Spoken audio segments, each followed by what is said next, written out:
જન્મ મહોત્સવમાં આપ સૌનું સ્વાગત છે। બાળકૃષ્ણ લીલાઓથી આપણે બધા જ પરિચિત છે, તો ચાલો આજે બાળકૃષ્ણ લીલાઓની ઉજવણીનો આનંદ માણીએ।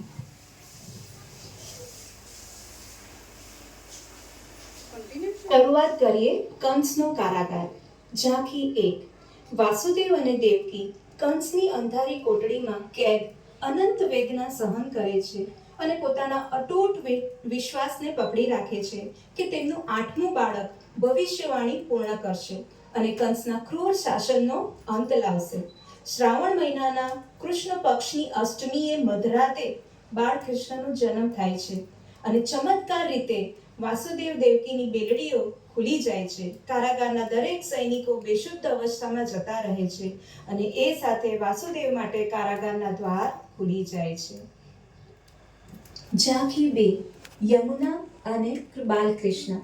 રાત્રિના અંધકારમાં જ્યારે વાસુદેવ પોતાના નવજાત પુત્રને લઈને યમુના નદીને પાર કરે છે ત્યારે યમુના નદીના ભીષણ પ્રવાહનો એમને સામનો કરવો પડે છે, પરંતુ ચમત્કારિક રીતે યમુના નદીના પ્રવાહ ફંટાય છે અને વાસુદેવને દિશા સૂચન કરતા હોય તેવું દેખાઈ આવે છે। એ સાથે જ શેષનાગની છત્રછાયાની સરળતાથી તેઓ પાર કરે છે અને નંદધામ ગોકુલમાં પ્રવેશ કરે છે। ઝાંખી 3। મા યશોદા તેમના નવજાત પુત્ર કૃષ્ણને હળવેથી અને અનહદ પ્રેમથી પારણામાં ઝુલાવે છે। બાળકૃષ્ણનું તેજસ્વી સ્મિત જોઈ મા યશોદા ખૂબ જ આનંદિત થાય છે। ઝાંખી 4। પૂતના સંહાર। કંસ દ્વારા મોકલાવેલ રાક્ષસ પૂતના એક સુંદર સ્ત્રીનો વેશ ધારણ કરે છે અને બાળકૃષ્ણને ઝેરી દૂધ પીવડાવીને મારી નાખવાનો પ્રયાસ કરે છે, પરંતુ બાળકૃષ્ણ તેના દુષ્ટ ઈરાદાને ઓળખી તેનો વધ કરે છે। ઝાંખી 5। બાળ લીલાઓ। બાળકૃષ્ણ ખૂબ જ નટખટ અને રમતિયાળ છે। પોતાના નિર્દોષ ભાવે ગૌશાળાનો આનંદ કરી રહ્યા છે।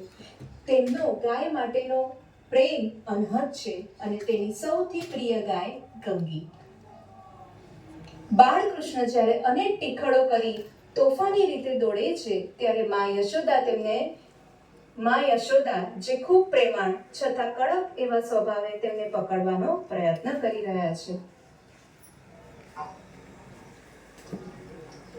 ઝાંખી 7। માખણ ચોર લીલા।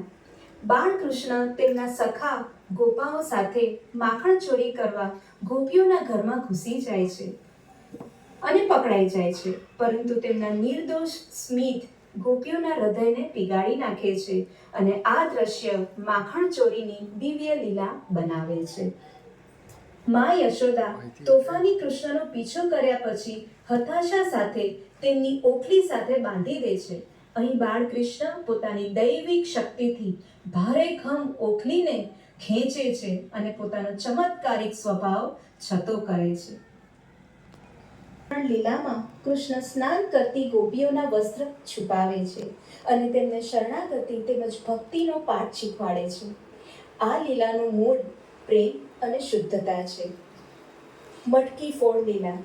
મટકી ફોડ લીલામાં કૃષ્ણ અને તેમના મિત્રો ઊંચે મૂકેલી મટકીમાં દહીં અને માખણ મૂકેલા વાસણો સુધી પહોંચવા અને તોડવા માટે માનવ પિરામિડ બનાવે છે, જેમાં કૃષ્ણની દૈવિક ચતુરાઈ દેખાઈ આવે છે।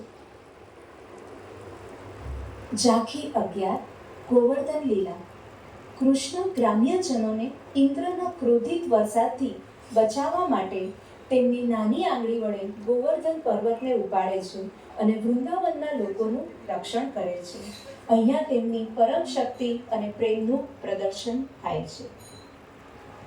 ઝાંખી 12। રાસલીલા। રાસલીલામાં કૃષ્ણ શરદ પૂનમની રાત્રિએ ગોપીઓ સાથે નૃત્ય કરે છે। તેમની દૈવિક હાજરી અને મંત્રમુગ્ધ લયથી ગોપીઓને પણ મંત્રમુગ્ધ કરે છે। આ આકાશી નૃત્ય દૈવી ભક્તિ અને પ્રેમના જોડાણનું પ્રતીક છે।